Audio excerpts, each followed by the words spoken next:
The farther a storm is away from the radar site, the harder it is to see. That is one contributing factor to a lack of warning on Tuesday's tornado in Catawba County. The Piedmont of the Carolinas, we're really far away from the radar down in Greer, South Carolina.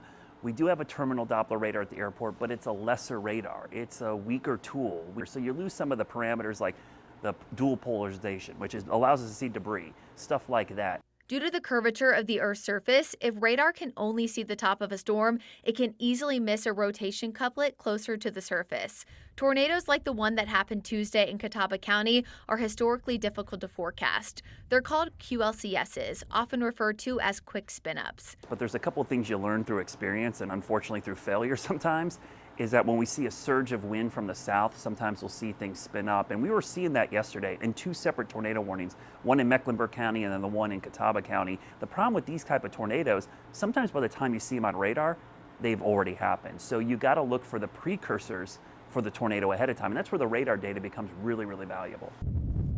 Tricia Palmer is the warning coordination meteorologist for the National Weather Service in Greenville-Spartanburg. She says lead times are still relatively short due to the state of science.